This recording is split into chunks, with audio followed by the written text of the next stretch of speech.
അപ്പോൾ നമ്മളിത് വേളയിലും അതുപോലെ തന്നെ ഒട്ടും തീരുമാനിക്കാതെ തന്നെ ലുലു മാളിലും പോയ ഒരു ദിവസത്തെ കഥയാണ്. അപ്പോൾ നമ്മൾ വേളയിൽ ചെന്നപ്പോഴത്തേക്ക് അവിടെ അച്ചാമ്മയും എല്ലാവരും വന്നായിരുന്നു. ഞാനും ചേട്ടൻ സ്കൂട്ടിയിലാണ് പോയത്, അവരെല്ലാവരും ബസ്സിലാണ് വന്നേ. അങ്ങനെ നമ്മൾ വേളയൊക്കെ ഒന്ന് കയറി വേളി ശംഖുമുഖമൊക്കെ പോയായിരുന്നു. അപ്പോൾ ഇതാണ് എൻ്റെ അച്ചാമ്മ. അപ്പോൾ അച്ചാമ്മ നല്ല സുന്ദരിയായിട്ട് വന്നിട്ടുണ്ട്. എന്നിട്ട് നമ്മൾ വേളയിൽ നടന്ന് നമ്മൾ ഉച്ച സമയത്താണ് ഗൈസ് പോയത്. അങ്ങനെ നമ്മളെല്ലാവരും ഫാമിലി എല്ലാം കൂടെ ഇങ്ങനെ നടക്കുകയാണ്.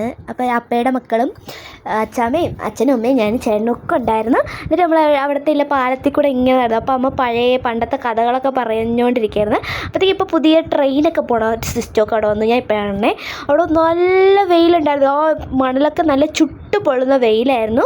ഗായ്സ്, എൻ്റെ അമ്മ എന്നെ കുഞ്ഞിനെ കയറ്റാന്ന് പറഞ്ഞു. പക്ഷേ എനിക്ക് പേടിയായതുകൊണ്ടും എൻ്റെ ചേട്ടന് ഇഷ്ടമായതുകൊണ്ടും ചേട്ടൻ നമ്മൾ കയറ്റും. ചേട്ടൻ പേടിയില്ല ഗൈസ്, ചേട്ടൻ പണ്ടേ ഭയങ്കര ധൈര്യമാണ് അല്ലേടാ. അത് കഴിഞ്ഞ് എനിക്ക് കടലിൽ പോകാൻ ഭയങ്കര ത്വരയായിരുന്നു. നമ്മൾ കടലിലൊക്കെ ഇറങ്ങി കളിച്ചു. അത് കഴിഞ്ഞ് നമ്മൾ പോയി ഒരു പാനിപ്പൂരി കഴിച്ചായിരുന്നു. അതിൻ്റെ വീഡിയോ ഞാൻ എടുക്കാൻ മറന്നുപോയി. അത് നല്ല ടേസ്റ്റ് ഉണ്ടായി. അത് കഴിഞ്ഞ് നമ്മൾ സോഡ നാരങ്ങ വെള്ളം കുടിച്ചു. അത് നമ്മൾ കുറച്ച് നേരം ഊഞ്ഞാലൊക്കെ അടി ഗൈസ്. എൻ്റെ അമ്മയുടെയും അച്ഛൻ്റെയൊക്കെ കുഞ്ഞു മനസ്സൊക്കെ നമുക്ക് കാണാൻ പറ്റി.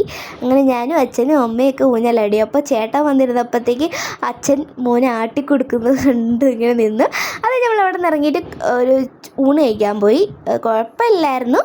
അത് നമ്മൾ ഒട്ടും പ്രതീക്ഷിക്കാതെ ലുലുമാളിൽ പോയി. അപ്പോൾ ലുലുമാളിൽ പുതിയൊരു സംഭവം വന്നു ഗൈസ്, അനങ്ങുന്ന ട്രീ. അത് കഴിഞ്ഞ് നമ്മൾ അൽബേക്ക് കയറി ഫ്രൈഡ് ചിക്കനൊക്കെ കഴിച്ചായിരുന്നു. അപ്പോൾ അത്രേ ഉള്ളൂ, ബൈ.